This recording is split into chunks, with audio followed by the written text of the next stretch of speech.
ഇനി സമുദായത്തിന് ഭൂരിപക്ഷം ഇല്ലാത്തതിന് എവിടെ നിന്നാലും ജയിക്കത്തില്ല. അങ്ങനെ കേരളം പോകണോ? ഇന്ത്യയിലെ പല സ്റ്റേറ്റും അതിൽ സംഭവിച്ചുകൊണ്ടിരിക്കുന്നത്. നിങ്ങൾ മലപ്പുറത്ത് നടന്ന ജില്ലാ പഞ്ചായത്ത് തെരഞ്ഞെടുപ്പിൽ നിങ്ങൾ ജയിച്ചു വന്നവരുടെ പേരൊക്കെ എടുത്ത് വായിച്ചു നോക്ക്.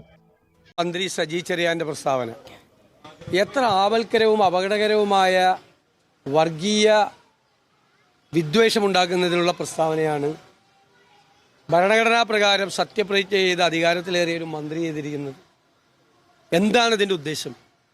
ഞാൻ പറഞ്ഞത് ശരിവയ്ക്കുകയാണ്. അതായത് ആളുകളെ ഭിന്നിപ്പിച്ച് രാഷ്ട്രീയ ലാഭമുണ്ടാക്കുക എന്നുള്ള സംഘപരിവാറിൻ്റെ അതേ വഴിയിലൂടെ CPM യാത്ര ചെയ്യുകയാണ്. അതിന് മുഖ്യമന്ത്രി കൊടപിടിച്ചു കൊടുക്കുകയാണ്.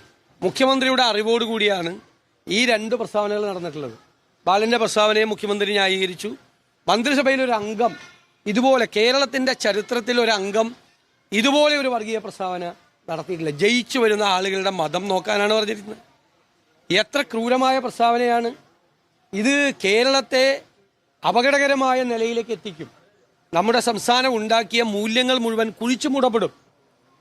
വർഗീയത ആളിക്കത്തിക്കാൻ വേണ്ടി ഒരു തീപ്പൊരി വീഴാൻ കാത്തു നിൽക്കുന്നവരുടെ കൈകളിലേക്ക് ഒരു തീപ്പന്തമാണ് ഇവർ എറിഞ്ഞു കൊടുക്കുന്നത് എന്നിവർ തിരിച്ചറിയണം. എനിക്കൊരു കാര്യം പറയാനുണ്ട്. പിണറായി വിജയനും VD സതീശനുമൊക്കെ കുറേ നാൾ കഴിയുമ്പോൾ രാഷ്ട്രീയത്തിൽ ഇല്ലാതാവും, കുറേ കഴിയുമ്പോൾ ഓർമ്മ മാത്രമാവും. പക്ഷെ കേരളം അപ്പോഴും ഉണ്ടാവും. ആ കേരളത്തിന് അതിൻ്റെ അടിത്തറയ്ക്ക് അതിന് തീ കൊളുത്തുന്ന പരിപാടിയാണ് ഇപ്പോൾ ചെയ്യുന്നത്. വരും തലമുറയോടുള്ള ക്രൂരതയാണ് ഈ കാണിക്കുന്നത്. അത്തരമൊരു വർഗീയത കേരളത്തെ എങ്ങോട്ട് കൊണ്ടുപോകും എന്ന് വരാനിരിക്കുന്ന നമ്മുടെ തലമുറയോട് ഇതുപോലെ കടുത്ത അനീതി ചെയ്യരുതെന്നാണ് എൻ്റെ വിനയപൂർവ്വമായ അഭ്യർത്ഥന.